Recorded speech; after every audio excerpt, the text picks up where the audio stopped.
आपको समझना है लर्निंग टेक्स टाइम। ऐसा नहीं है ये वन शॉट ये वो सब फालतू के ड्रामे हैं। Don't go for it. मैं आपको सजेस्ट कर रहा हूं don't go for it, go for learning. और लर्निंग वन शॉट में नहीं आती है। सीखने के लिए जा रहे हो भाई, हवाबाजी मत करो वरना सब कुछ हवाई जहाज बन के ऊपर से निकल जाएगा, कुछ पता नहीं चलेगा। तो ये सारी बुलशिट्स में ना मत जाओ। वन शॉट 5 मिनट में करा दूंगा, 2 मिनट में करा दूंगा, 3 मिनट में करा दूंगा। अरे भाई तू करा देगा, तुम करा दोगे, आप करा दोगे, ठीक है, लेकिन समझेगा कौन? समझना तो आपको है ना। Hello students and welcome back to the channel and your one and only business studies. तो स्टूडेंट्स सबसे पहले और सबसे इंपॉर्टेंट चीज तो ये है कि भाई बहुत ठंड है बाहर, भर भर के ठंड है। अपनी सेहत का ख्याल रखो वरना अगर बीमार पड़ गए तो सारी की सारी तैयारी जो है ना वो धरी की धरी रह जाएगी, ठीक है। तो रजाई में पड़े पड़े अगर ये वीडियो देख रहे हो तो भी मुझे कोई दिक्कत नहीं है, बस आपकी पढ़ाई होती रहनी चाहिए क्योंकि बाहर बहुत ही ज़्यादा ठंड है। आज जिस डेट में मैं ये वीडियो बना रहा हूँ ना, ओ माय गॉड मैं बता नहीं सकता तुम्हें। ये जो मेरी कंबल वाली मोटी सी जैकेट है वो बता ही रही होगी इस बात को। तो चलो बिना किसी डिले के स्टार्ट करते हैं क्योंकि भाई काम तो करना ही है, तुम्हें पढ़ना है और हमें पढ़ाना है, ये तो चलना ही है, इसको हम रोक नहीं सकते चाहे कितनी भी ठंड आ जाए, है ना। तो अब क्या करना है, आज की इस वीडियो में हम डिस्कस करने वाले हैं इम्पोर्ट ट्रेड। पिछली वीडियो हमने कहाँ खत्म की थी? पिछली वीडियो हमने खत्म की थी एक्सपोर्ट ट्रेड पे, है ना। तो एक्सपोर्ट ट्रेड में 17 स्टेप्स थे, इसमें भी स्टेप्स हैं लेकिन उसके मुकाबले में कम है, यानी कि इसमें है 10 स्टेप। हमें यहाँ पर 10 स्टेप फॉलो करने पड़ते हैं कि जो एक्सपोर्ट करता है उसके लिए एक बंदा बहुत जरूरी होता है, इंपोर्टर। तो एक्सपोर्ट तो हमने समझ लिया, अब बारी है इंपोर्ट को समझने की। कंपैरेटिवली उससे इजी है, कम स्टेप्स हैं, इजीली समझ में आ जाएगा। क्यों? क्योंकि एक्सपोर्ट तुम समझ चुके हो और एक्सपोर्ट के जो टर्म्स है वही टर्म्स यहाँ पे to a certain level use होंगी और आप इसको रिलेट कर पाओगे कि यार अगर एक बंदा एक्सपोर्ट कर रहा है तो दूसरा इंपोर्ट कर रहा है, तो लगभग चीजें करनी होती है, तो आपको अब चीज समझ में आएगी कि वो पिछला आपने कर लिया है।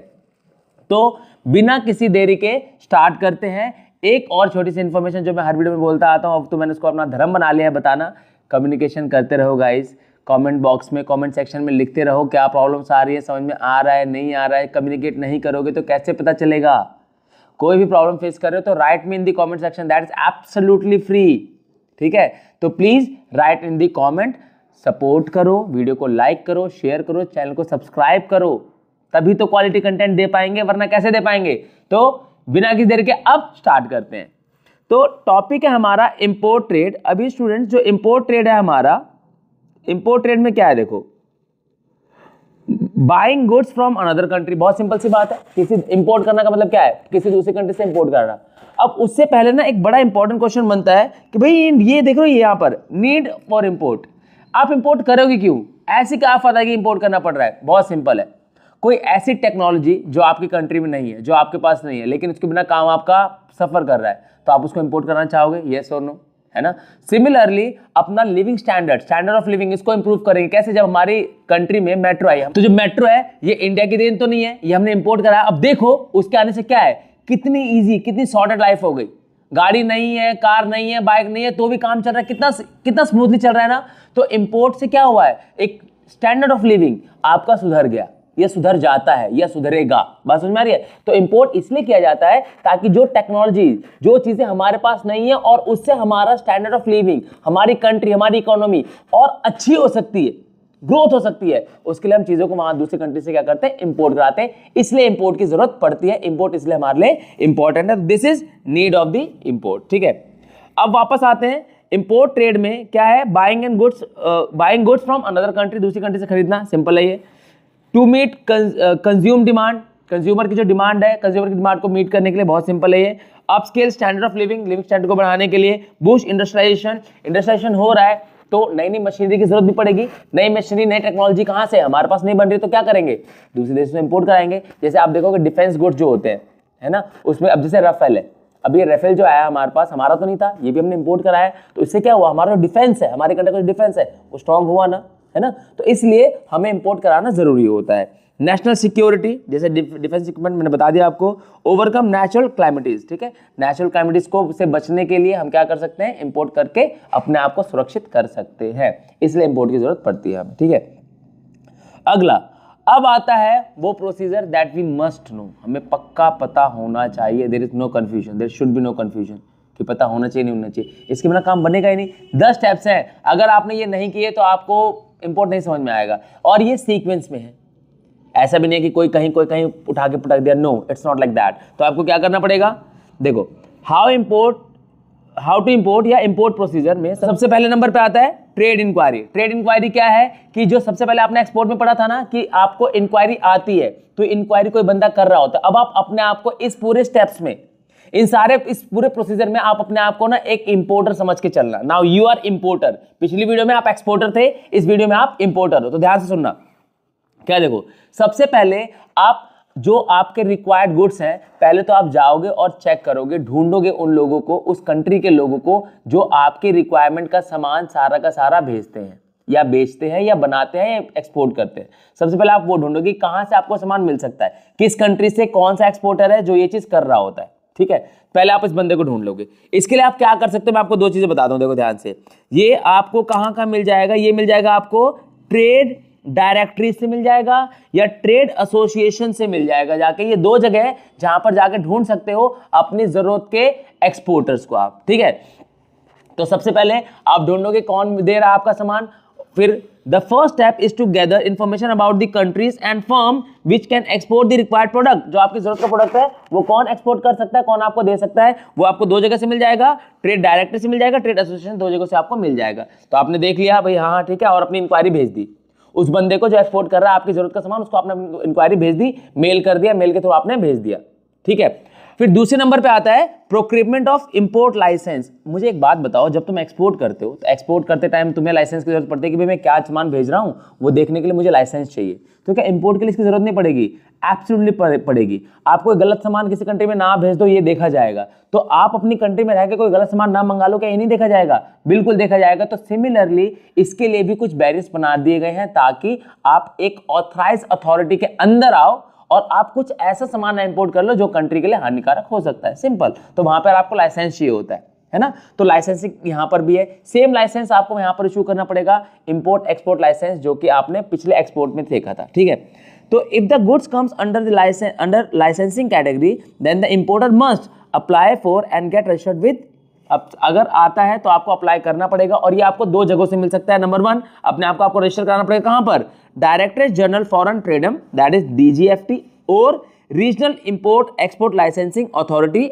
यहां पर आपको अपने आप को रजिस्टर कराना पड़ेगा, और वहां पर सब कुछ अगर वेरिफिकेशन हो गया, सब ठीक हो गया, तो वहां से आपको लाइसेंस इशू कर दिया जाएगा। कौन सा इशू किया जाएगा? इंपोर्ट एक्सपोर्ट लाइसेंस आपको इशू कर दिया जाएगा। ठीक है, अब वो जो लाइसेंस है उसके थ्रू आपको क्या मिलेगा? एक कोड मिलेगा, जिसको एक यूनिक कोड बोलते हैं। जैसे मैंने पिछले वीडियो में बताया था, आधार नंबर। जैसे आपका आधार नंबर एक यूनिक नंबर है जो आपकी आइडेंटिफिकेशन देता है। ठीक है, ऐसे ही यहां पर आपको एक इंपोर्टर का कोड मिल जाएगा जो यूनिक कोड होगा, जो सिर्फ आपके पास होगा। इसके थ्रू आप मेंबर बन जाते हो और आप इंपोर्ट करा सकते हो। ठीक है, तीसरे नंबर पे आता है obtaining foreign exchange. Foreign exchange क्या है भाई? विदेशी करेंसी, फॉरेन करेंसी। अब मुझे एक बात बताओ कि अब जैसे तुम्हें पता चल गया कि भाई मेरा सामान कोई बेच रहा है, इस बंदे से मैं ले लूंगा। दूसरे नंबर पे तुम्हें क्या था? लाइसेंस का, वो भी तुमने क्लियर कर लिया। तीसरे नंबर पे क्या है? अब तुम्हें ये भी तो देखना होगा कि मैं पेमेंट कैसे करूंगा उस बंदे को। जब वो सामान भेज देगा तो पेमेंट करनी पड़ेगी, नहीं करनी पड़ेगी? ऑब्वियसली करनी पड़ेगी। तो जब तुम पेमेंट करोगे तो वो तुम्हें उन्हीं की करेंसी में करनी पड़ेगी। अगर तुम अमेरिका से, USA से कुछ मान लो सामान इंपोर्ट करा रहे हो, तो तुम्हें पेमेंट डॉलर में ही करनी पड़ेगी। इंडियन रुपया नहीं चलता वहां पर। बात समझ में आ रही है? तो इसीलिए तुम्हें फॉरेन एक्सचेंज की जरूरत पड़ेगी। अब ये तुम्हें कहां से मिलेगा? अपने बगल वाली दुकान से नहीं मिलेगा कि भाई जरा 2 करोड़ के फॉरेन एक्सचेंज दियो, ऐसा तो नहीं होने वाला है ना। भाई 1 करोड़ के जरा फॉरेन करेंसी दे दियो, 50,000 की फॉरेन करेंसी दे दियो, ऐसा नहीं होता। ये किसके पास है? बैंकों का बाप। सिंपल।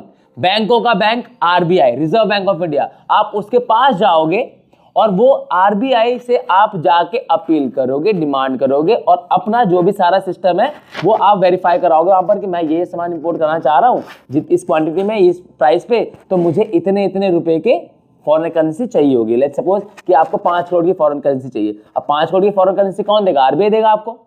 ठीक है, तो यानी 5 करोड़ डॉलर आपको चाहिए, लेट्स से, है ना। तो 5 करोड़ डॉलर के लिए RBI से आप अपील करोगे और RBI देखेगा, सारा गो थ्रू करेगा, और मान लो कि वो सेक्शन कर देता है कि हाँ ठीक है हम दे देंगे। अब आपको पैसा नहीं मिला है, अभी आपको ये हो गया कि हाँ ठीक है, जब आप लाके आपके सारे डॉक्यूमेंट वेरीफाई हो गए, सब कुछ हो गया है। अब आप जब RBI को 5 करोड़ रुपए डॉलर की वैल्यूएशन के बराबर पैसे दोगे तो उतने के ही वो आपको डॉलर दे देगा। बात समझ में आ रही है? फिर यानी सैंक्शन हो गया है, आपको एक लेटर ऑफ सैंक्शन मिल जाएगा कि हाँ ठीक है आपको मिल जाएंगे पैसे। नेक्स्ट आता है हमारा प्लेसिंग ऑर्डर। अब तुम्हें पता चल गया है कि भाई मेरे को पैसे तो मिल जाएंगे और मुझे कहाँ से सामान मिल, सब पता चल गया है, तो आप ऑर्डर प्लेस करोगे। ऑर्डर प्लेस में क्या करोगे, बताओगे मुझे इतनी क्वांटिटी का सामान चाहिए, इस प्राइस पर चाहिए, इस साइज का चाहिए, इतना चाहिए, वगैरह वगैरह, ये सारी चीजें आप बता दोगे। तो यहाँ पर हो जाता है आपका चौथा स्टेप कंप्लीट, जिसमें आप ऑर्डर प्लेस कर देते हो। ऑर्डर प्लेस करने के बाद अब आपने तो ऑर्डर दे दिया, लेकिन जो वहां पर एक्सपोर्टर बैठा हुआ है उसको एक सिक्योरिटी तो चाहिए, वो क्यों मान जाए आपकी बात। आप ऑर्डर दे दो और कल को आप नाट जाओ, मना कर दो, फिर क्या करेगा वो, है ना। तो इसलिए आपको जाना पड़ेगा अपने कमर्शियल बैंक के पास जिसमें आपका अकाउंट है, और उससे बोलोगे कि भैया एक लेटर ऑफ क्रेडिट हमारे लिए इशू कर दो कि जो हमारा सामान एक्सपोर्ट कराना है वो नहीं मानेगा, है ना। उसको आप एक एश्योरेंस दे दो, एक गारंटी दे दो एक तरीके से कि हाँ भाई मैं आपके बैंक का एक अच्छा कस्टमर हूं और मैं आपके यहाँ पे अकाउंट होल्डर हूं और मैं आपको क्या बोलते हैं उसको पेमेंट कर सकता हूं। बस आपको इतना बोल देना है, और आपको तो पता ही है, आप तो मेरे को जानते हो। तो बैंक क्या करेगा, बैंक भी आप पे एक बार में भरोसा नहीं करेगा भाई, क्योंकि जो कागजी कार्रवाई हो कागजी कार्रवाई होती है। तो बैंक क्या करेगा, आपकी कुंडली निकालेगा पूरी, चेक करेगा कि आप किस प्रकार के, किस टाइप के कस्टमर हो, अच्छे कस्टमर हो, वैल्यूएबल कस्टमर हो, यानी चुका पाओगे नहीं चुका पाओगे वगैरह। कि बैंक रिस्क क्यों लेगा, बैंक की भी तो गारंटी, कि बैंक को लेटर ऑफ क्रेडिट इशू करेगा तो बात बैंक पे भी आ जाएगी कि भाई तुमने इशू कैसे कर दिया, अगर तुम्हें इस पे डाउट है, जो भी whatever the reason could be. तो बैंक क्या करेगा, तुम्हारी पूरी कुंडली निकालेगा और बैंक कहेगा हाँ भाई ये तो हमारा वैल्यूएबल कस्टमर है, तो एक लेटर ऑफ क्रेडिट जो है बैंक इशू कर देगा तुम्हारे नाम का, जो कि उस बंदे तक तुम पहुंचा दोगे, ठीक है, मेल कर दोगे या जैसे भी आपको पहुंचाना है, वो आपकी सरदर्दी है। तो अब उस बंदे को मिल गया लेटर ऑफ क्रेडिट, यानी कि एश्योरेंस मिल गया कि yes you are able to pay the amount, जिस वैल्यूएशन का सामान वो आपके पास भेजेगा, तो आप क्विक पे कर सकते हो, ठीक है। नेक्स्ट तो क्या होगा, अब यहां से बैंक से तुम्हारा क्या हो गया, इशू हो चुका है एक्सपोर्टर के फेवर में, ठीक है। Under this bank takes the guarantee for making the payment on behalf of the importer. ये तो बात हमने कर ली है, ठीक है। नेक्स्ट आता है अरेंजिंग फाइनेंस। अब आरबीआई ने बोल दिया ठीक है मैं पैसे दे दूंगा, फॉरेन करेंसी दे दूंगा, बैंक ने बोल दिया कि ठीक है हाँ भाई ये बंदा दे देगा, टेंशन मत लो तुम। अब बारी तुम्हारी है पैसा अरेंज करने की। अब देखो इसके अलग अलग फंडे हो सकते हैं भाई, या तो तुम अरेंज करोगे या तो तुम खुद ही बहुत मालदार पार्टी होगे, है ना, और हमारी वीडियो देख के पढ़ पढ़ा के एमबीए कर रहे हो और अच्छा बिजनेस करोगे, तो ऑब्वियसली तुम आगे चल के बहुत मोटी पार्टी होने वाले हो, कोई दिक्कत वाली बात नहीं, मोटी आसामी होने वाले हो तुम, ठीक है। तो अब क्या है, तुम पैसे अरेंज करोगे। अरेंज करने के लिए या तो तुम्हारे पास पहले से पड़े होंगे, तुम पहले से लेके चल रहे होगे कि मेरे को इतने का इंपोर्ट करना है, या फिर अगर नहीं है तो तुम लोन वगैरह जैसे भी जो भी तुम्हारा सिस्टम है उसके अकॉर्डिंग तुम करोगे, ठीक है। पैसे अरेंज कर लिए, छठे स्टेप में हमने क्या लिया, पैसे अरेंज कर लिए हमने।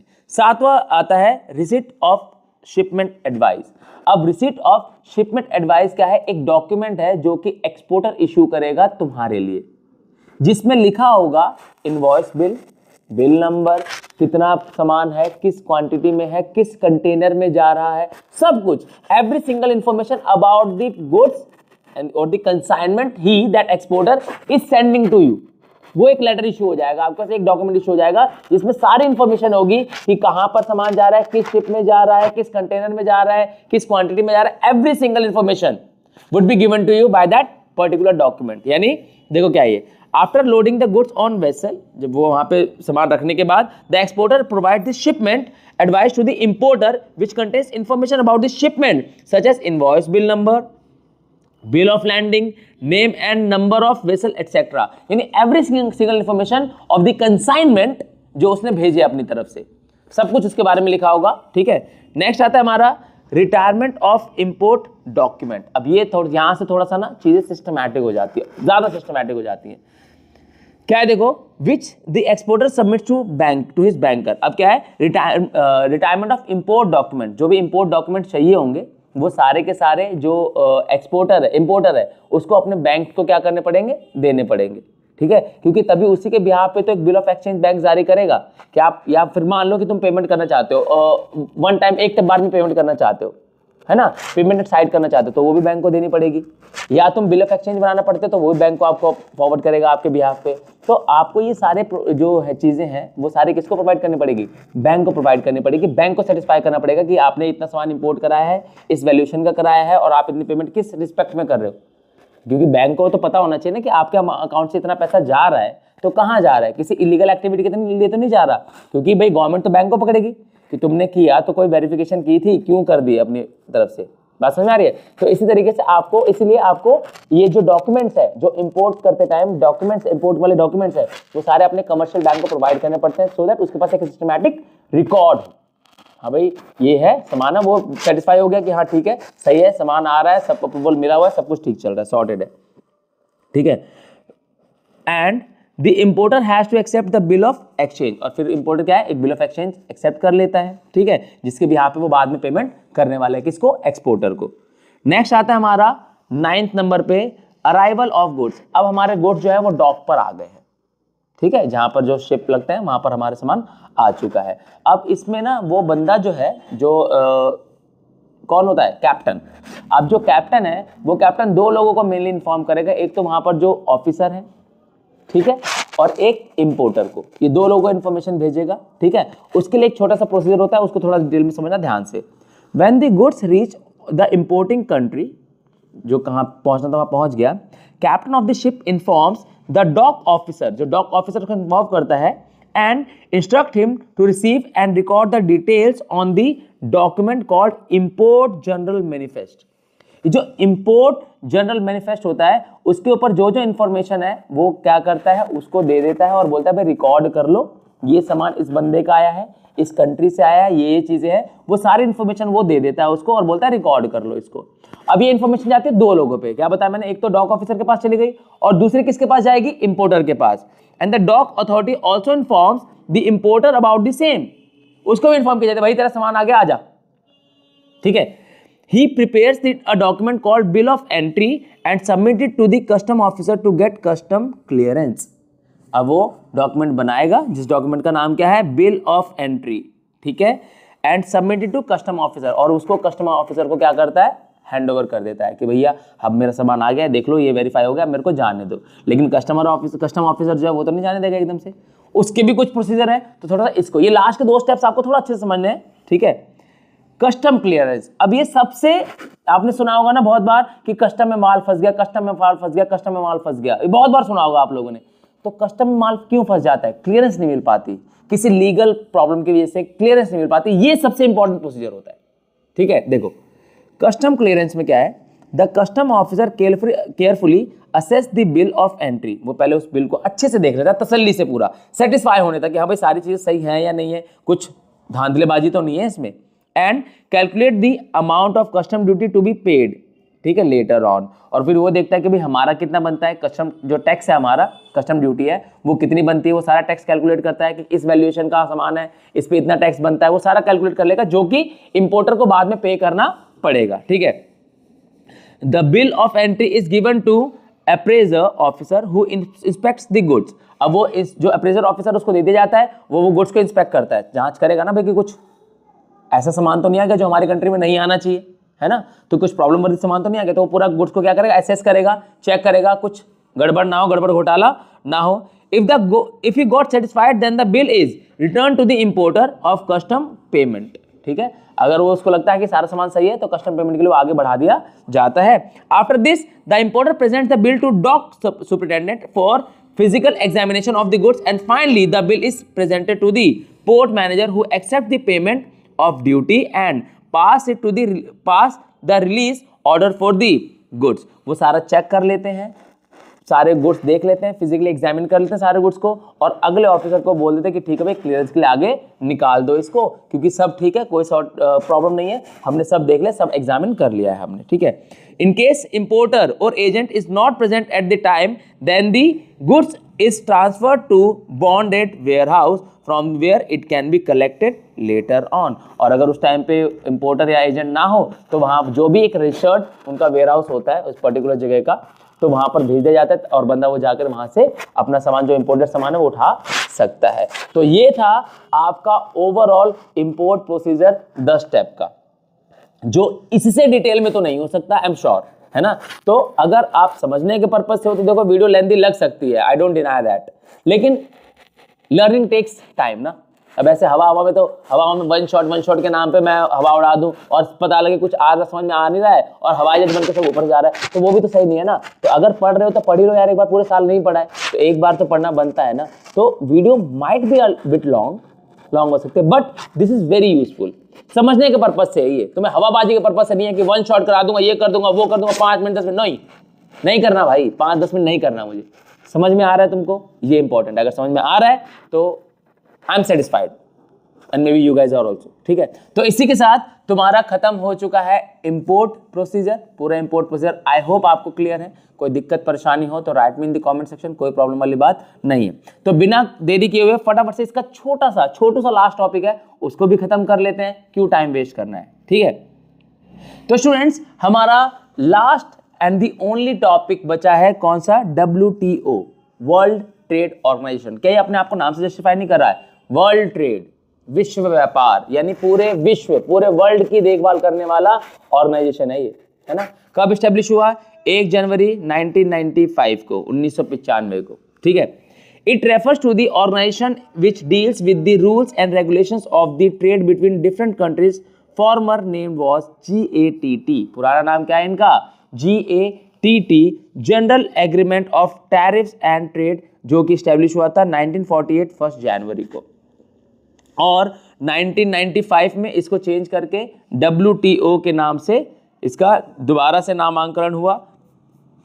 ठीक है, तो it was christened as WTO, World Trade Organisation. ठीक है, अब देखो इसके ऑब्जेक्टिव्स क्या है, ये क्यों काम करता है, क्या काम करता है। Number 1, promotes international trade, international trade को प्रमोट करता है, यानी कि दो देशों के बीच में, अलग अलग देशों के बीच में व्यापार को, ट्रेड को और बढ़ावा देता है ये, ताकि क्या हो, उनके बीच में समन्वय, जिसको हम कह सकते हैं एक रिलेशन स्टैब्लिश हो सके।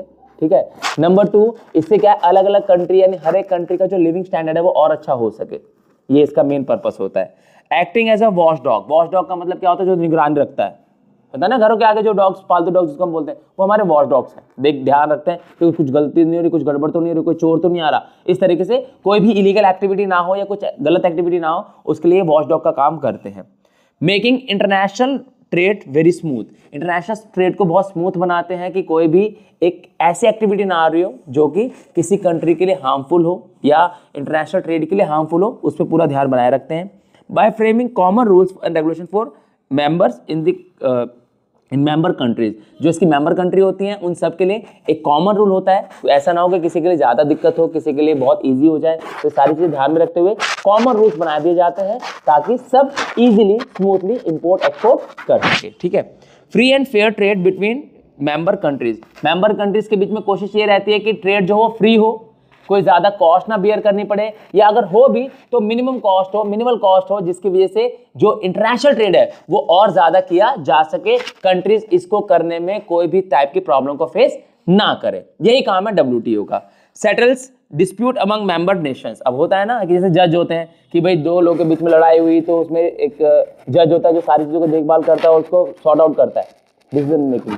सिमिलरली WTO, अलग अलग कंट्री के बीच में अगर कोई भी डिस्प्यूट होता है, कोई भी लड़ाई झगड़ा होता है, कोई भी विवाद होता है, तो उसको बीच में आकर WTO क्या करता है, सेटल डाउन करता है कि भाई नहीं लड़ो मत, भाई भाई बंद करो, मिलजुल के रहो, और इस तरीके से वर्ल्ड ट्रेड को और बढ़ावा मिले। ठीक है, प्रोवाइड्स फाइनेंशियल असिस्टेंस, अगर किसी कंट्री को जरूरत है तो उनको फाइनेंशियल असिस्टेंस भी प्रोवाइड की जाती है। बहुत सारे केस हैं, आपको नेट पे जाकर देखने को मिल जाएंगे कि WTO ने कितने कंट्रीज को फाइनेंस किया है। ठीक है, तो ये एक छोटा सा टॉपिक था WTO, वर्ल्ड ट्रेड ऑर्गेनाइजेशन, जो कि मुझे लगता है कि बहुत आसानी से, बहुत ही इजीली आपको क्लियर हो गया है।